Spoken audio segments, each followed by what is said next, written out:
quelque sorte le bras armé de cette contrebande qui utilise le Rwanda comme outil pour piller les richesses du Congo. Et le M23, qui a eu plusieurs visages durant l'histoire, hein, il s'est fait appeler le CNDP, le RCD Goma, et aujourd'hui le M23. Et c'est un mouvement rebelle en fait qui utilise des prétextes qui n'en sont pas pour venir au Congo et piller des matières. Donc nous savons aujourd'hui, notamment par rapport à ce qui s'est passé dernièrement à Goma, il y a eu plus de 3000 morts selon l'estimation des Nations Unies. Et ces 3000 morts, en fait, sont imputés directement au M23 et par logique aussi au Rwanda.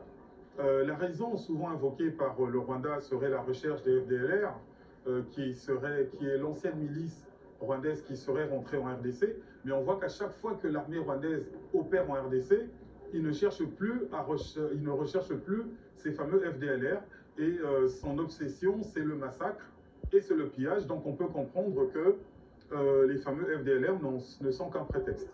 Donc pour vous répondre très directement, le M23 est un groupe rebelle à la solde du Rwanda pour piller les richesses en République démocratique du Congo. Mais il se rebelle par rapport à quel pays? Est-ce qu'il est composé de quelle nationalité? Ce sont des Congolais, ce sont des Rwandais, ou ils viennent d'où ces gens-là? En fait, le M23, à la base, est un mouvement qui est piloté par le Rwanda. Effectivement, le Rwanda essaye de débaucher des Congolais par-ci, des Ougandais par-là. Il y a forcément dans cette chaîne de commandement des Rwandais, il y a des Congolais, mais le commandement en lui-même et les moyens sont donnés par le Rwanda.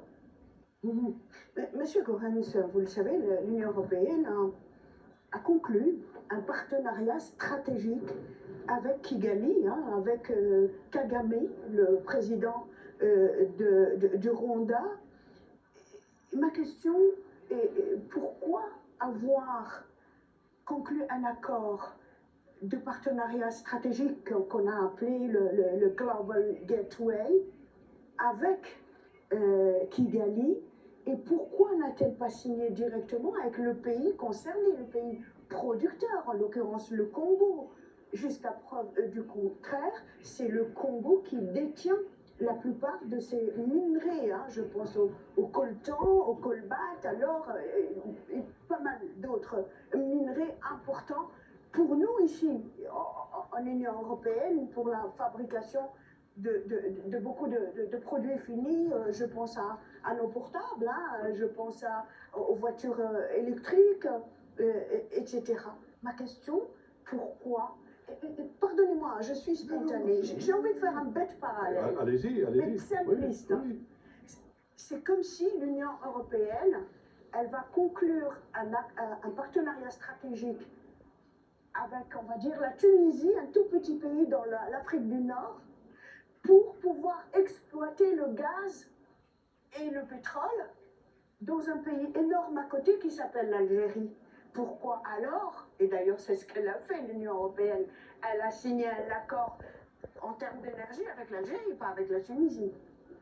Est-ce que je suis claire? Pourquoi vous avez signé avec Kagame et pas avec Tshisekedi, si je puis le dire ainsi? Écoutez, d'abord, ce n'est pas moi qui ai signé cela, ni aucun membre du Parlement européen qui n'ait une quelconque responsabilité dans cette signature.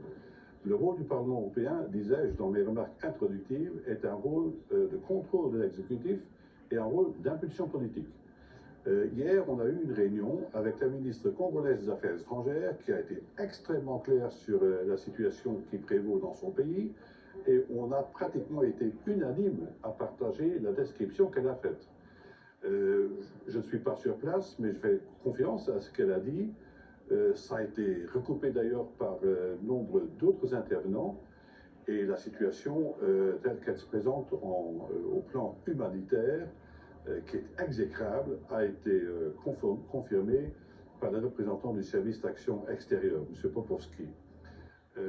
Aussi avons-nous été nombreux à dire que ce point doit être mis à l'ordre du jour de la prochaine session plénière à Strasbourg, donc la semaine prochaine, avec ou sans résolution, on ne sait pas encore, mais ce que je peux dire dès à présent, c'est qu'il y aura un débat. Je ne peux pas m'imaginer une seconde qu'on ne réserve pas une suite favorable à la demande du Parlement européen d'avoir un débat. Ces demandes viennent de toutes parts.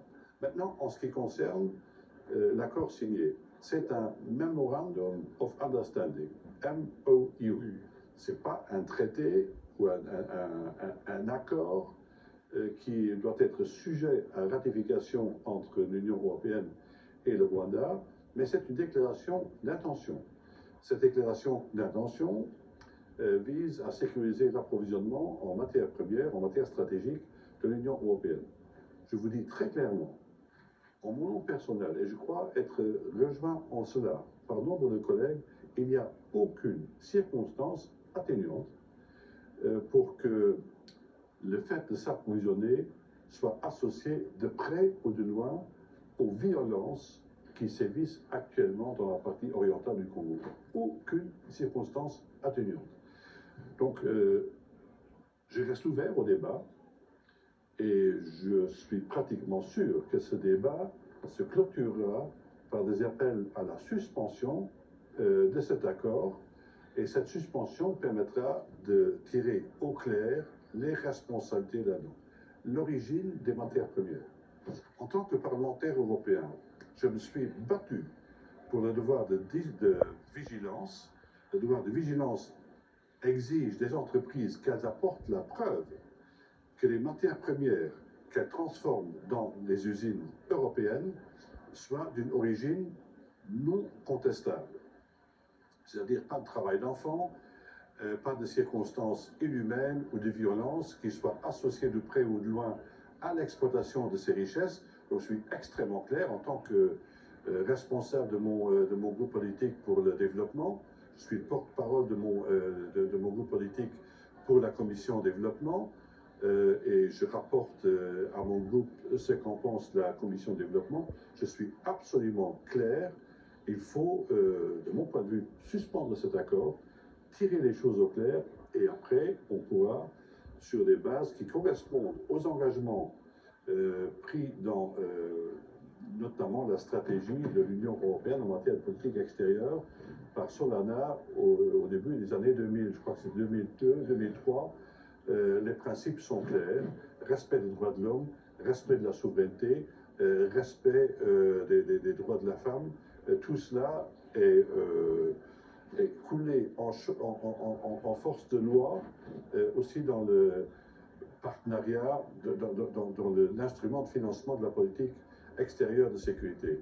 Donc je crois que les textes sont là, les analyses sur ce conflit vont s'affiner, mais pas question de financer et de dire on ne fait rien jusqu'à ce que tout passe très au clair. Je crois que les indices dont nous disposons maintenant sont suffisamment concentrés pour dire le standstill, le business as usual n'a plus de raison d'être. Monsieur Ekolo, Monsieur Goerens vient d'annoncer un scoop. La semaine prochaine, à Strasbourg, le Parlement européen va discuter. Il va y avoir un débat sur ce MOU. MOU. Donc, comment, selon vous, le gouvernement congolais va apprécier cette belle décision? Et je le dis, je suis accréditée auprès de l'Union européenne depuis 30 ans. J'ai l'honneur et le plaisir de connaître M. Goerens. C'est un homme notoirement intègre.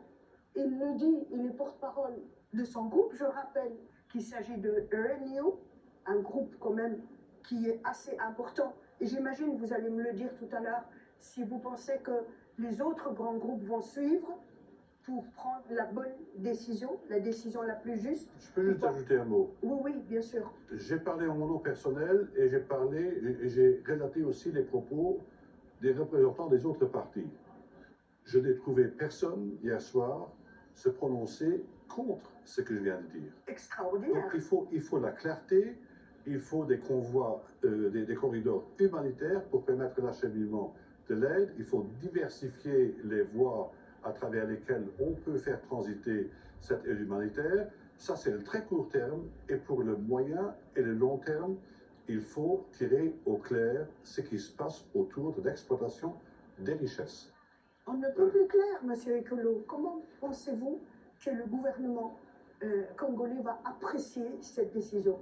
C'est une décision qui sera certainement accueillie avec beaucoup d'enthousiasme et d'espoir aussi. Il faut savoir que l'Union européenne est un partenaire fiable pour la RDC. Dans le début des années 2000, il y a eu les accords de Cotonou et il y a régulièrement des échanges